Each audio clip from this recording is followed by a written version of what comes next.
To give you some background, this is me with my last project, a complete ground-up custom rebuild of Smurfette, the Triumph Herald. Most aspects of the build were things I'd never done before.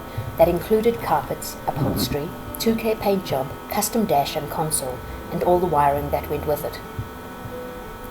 For my newest project, I wanted a completely custom dash and console, built from scratch. Online resources didn't help much, so I thought in case it would be helpful to someone else, that I'd demonstrate how I built my own dashboard, using no mould or permanent internal structure, resulting in a lightweight single continuous skin. This was achieved in 3 or 4 hours over a 2-day period. First, it's out with the old ugly dash, but before it goes in the bin it has some work to do. I've cleaned it up and removed the wooden faceplate and reinforced what's left with MDF so it won't collapse. I prefer the look of this black dash and wanted to incorporate some of the arched elements to give it a heavier, rounded, more modern look. 3 things need to be factored in. The back edge to pick up the original mounts, the bottom edge to pick up the support bracket, and the center line of the original gauge above the steering wheel. Before I can attach the black dash to this one, I have to remove this ridge so that the black section can go back far enough. But first I have to glue support blocks in the back so the front and top don't become 2 pieces when I make the cut. Adding these blocks in means that when I cut the front ridge off, the angles of the top and front of the existing dash won't change relative to each other. This is important because it means that we can rely on all the mounts being the same, without the gauges being accidentally tilted too far back or forwards. Now the ridge is gone, leaving the front of the dash as close as possible to flush. There's not much left of the old dash, but all the important stuff is still there.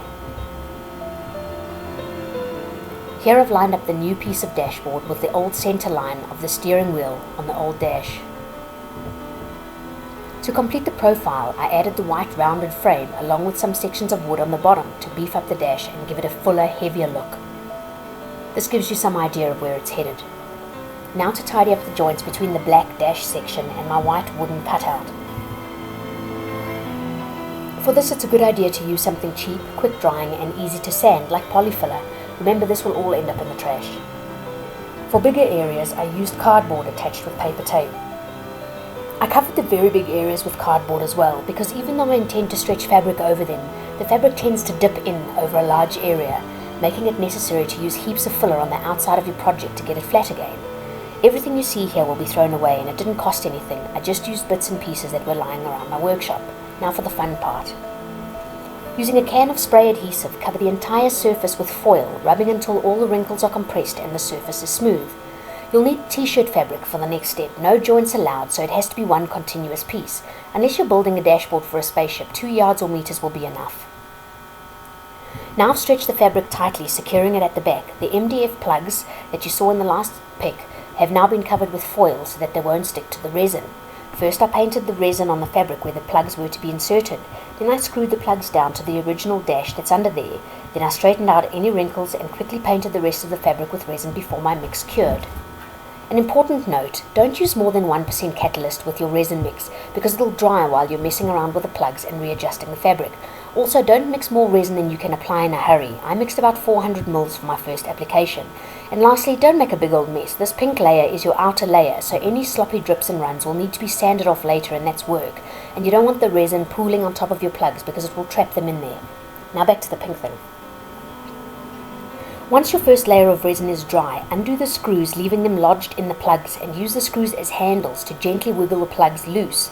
Now brush on a second coat of resin and leave to dry. Trim the excess fabric off around the outside edge and carefully remove. It should look something like this. Trim the edges neatly while you only have to contend with this thin layer. This edge will provide a guide in the next steps. Now apply 2 layers of chopped strand mat on the inside of the skin, trimming each layer around the edges with a sharp utility knife when it's dry. This will minimize sanding later. Then cut out along the red lines, leaving a 1/2 inch or 1 centimeter rib. An important note, I used 450 gram matting. Any thicker and it becomes difficult to get it into the tight corners without leaving air bubbles. Break off small pieces to use in the corners if necessary. Trimming off the excess matting before the resin is 100% dry will save you tons of work. If the edge separates and becomes white and a bit fluffy, it's not dry enough yet. Do this with each layer before applying the next. When working with resin and chopped strand matting, it pays to get a consolidator. It's a small ridged roller that bonds the matting layers together and forces out the air bubbles when applying resin to the matting. Narrower ones work better for tight corners. They come in plastic and metal versions. Getting a metal one allows you to clean dried resin buildup on it with a mini blowtorch or heat source, because no amount of thinners will clean dried buildup on it. This is the inside after applying 2 coats of matting and trimming the edges.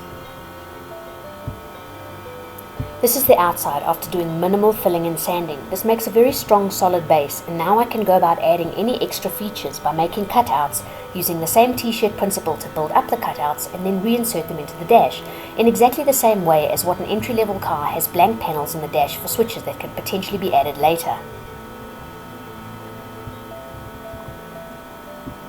The shape I've chosen is irrelevant in the big scheme of things. The principles still apply.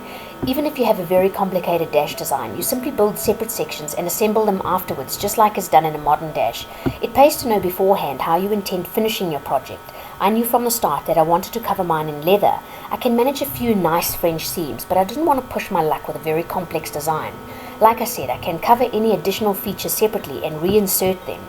The other thing that played a major role in my design was the fact that I wanted separate faceplates for my gauges. Firstly, because I haven't yet decided what gauges or configuration I'd like to use, and secondly, I wanted to be able to change my mind later and be able to remove the faceplates without having to take the dash out. You can also use this method to build a console or door panels, and it really has its advantages if you don't want a whole bunch of clunky stuff as an internal structure. And of course, with a dashboard, a single layer with no internal frame gives you maximum benefits for access and wiring. Thanks for watching my video. I hope you found something in it helpful.